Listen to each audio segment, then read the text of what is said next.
A deputada norte-americana Beth Van Duyne, depois de apresentar um requerimento para cancelar o visto do ministro Alexandre de Moraes, pediu para o Congresso dos Estados Unidos tomar medidas severas para criminalizar Moraes por claras violações gravíssimas da excelência do Poder Judiciário brasileiro. A deputada republicana argumentou que o ministro do Supremo representa um perigo para os brasileiros, onde um homem conseguiu tomar de assalto as instituições usando a Polícia Federal para cometer todo tipo de atrocidade, até mesmo há relatos de agentes da própria Polícia Federal querendo cometer suicídio só para não ter que cumprir as ordens absurdas do ministro, onde teria mandado que fizessem a prisão de deficientes e idosos. Além do mais, segundo Van Duyne, que pediu informações ao diretor-geral do FBI sobre o andamento da investigação, que apontou que autoridades do Brasil estariam na folha de pagamento de cartéis, incluindo juízes, políticos, promotores e advogados. De acordo com a deputada, que é membro do Comitê do Judiciário, ela apresentou uma proposta para Donald Trump assim que retornar para a Casa Branca, para que o então presidente Trump leve o assunto até os tribunais internacionais.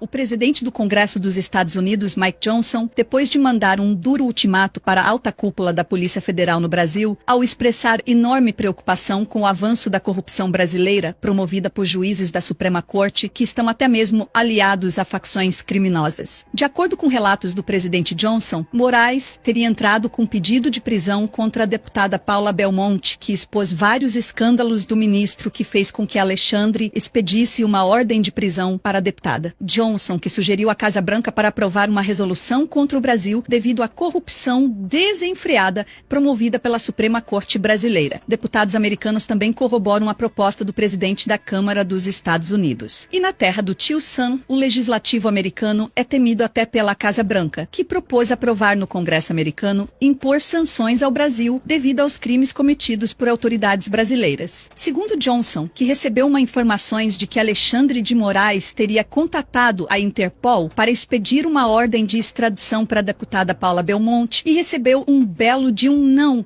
pelo chefe da Interpol na América do Sul, delegado Rodrigo Bartolomei, mas que Moraes teria entrado com a ação para extraditar a deputada que está atualmente respaldada pela lei dos Estados Unidos ao ficar sob proteção do Congresso norte-americano. Paula também denunciou Moraes no FBI ao entregar que Alexandre ameaçou agentes da Polícia Federal para espionar em solo norte-americano brasileiros que denunciaram a corrupção dentro da Suprema Corte, onde acusaram ministros do STF de vender sentenças milionárias, já que grandes empresários que foram condenados no Brasil e pagaram bilhões de reais, eles também foram condenados pela justiça norte-americana. Mas aqui no Brasil, os criminosos foram beneficiados pelo Supremo Tribunal Federal. Lá nos Estados Unidos, não. A Odebrecht devolveu bilhões de dólares, assim como outras empresas brasileiras que foram expulsas da terra do tio Sam. Mas aqui no Brasil, essas mesmas empresas já ganharam contratos bilionários com o governo do ex-presidiário, graças à benevolência da nossa Suprema Corte. Um dos motivos que levou o presidente Johnson a pedir a prisão de Alexandre de Moraes, algo inédito, já que Johnson, além de ser um ex-agente sênior do FBI, onde teve que combater cartéis, principalmente no exterior, que recentemente capturou um membro do PCC que lava dinheiro para a facção criminosa, além de ser responsável por distribuir propinas. Em acordo firmado com a Procuradoria-Geral dos Estados Unidos, ao revelar que juízes brasileiros teriam se beneficiado junto a políticos para favorecer empresas que servem de fachada para a facção. E como o FBI cortou qualquer relação com o governo brasileiro, passando até por cima da Casa Branca, a pedido do Congresso americano, para não entregar às autoridades do Brasil esse integrante da facção que delatou pessoas poderosas da administração brasileira. Até porque, se chegasse a ser extraditado, provavelmente acabaria morto, pois até mesmo a CIA pediu para interrogar o sujeito em uma cooperação entre agências. Ao menos, ficamos sabendo de nomes que estão na lista de pagamentos da maior facção do país. O policial federal Sanderson, após ser ameaçado de prisão pelo ministro Alexandre de Moraes, revelou que esteve participando de uma reunião com o chefão do FBI Christopher Wray e também pelo delegado Rodrigo Bartolomei, que viajou para os Estados Unidos a fim de entregar pessoalmente ao diretor todos os esquemas de corrupção do ministro do Supremo, incluindo a coação de policiais federais que denunciaram Alexandre, afirmando que o atual chefe da Polícia Federal Federal foi subornado pelo ministro para que cedesse à PF a fim de cumprir ordens absurdas totalmente ilegais a mando de Moraes. O delegado trabalhou ao lado do diretor-geral para derrubar um cartel que estaria operando no Brasil, mas após esse governo de bandidos subir ao poder, o ex-presidiário e sua quadrilha mandou que os agentes que estavam operando no país numa força-tarefa organizada para combater o tráfico e políticos corruptos que estão na folha de pagamento de facção, os agentes foram expulsos pelo ministro Alexandre de Moraes, que enterrou essa força-tarefa. O delegado teria pedido indiciamento do ministro na Polícia Federal quando a PF ainda combatia a corrupção e tinha autonomia para combater os poderosos. Bartolomei foi ousado o suficiente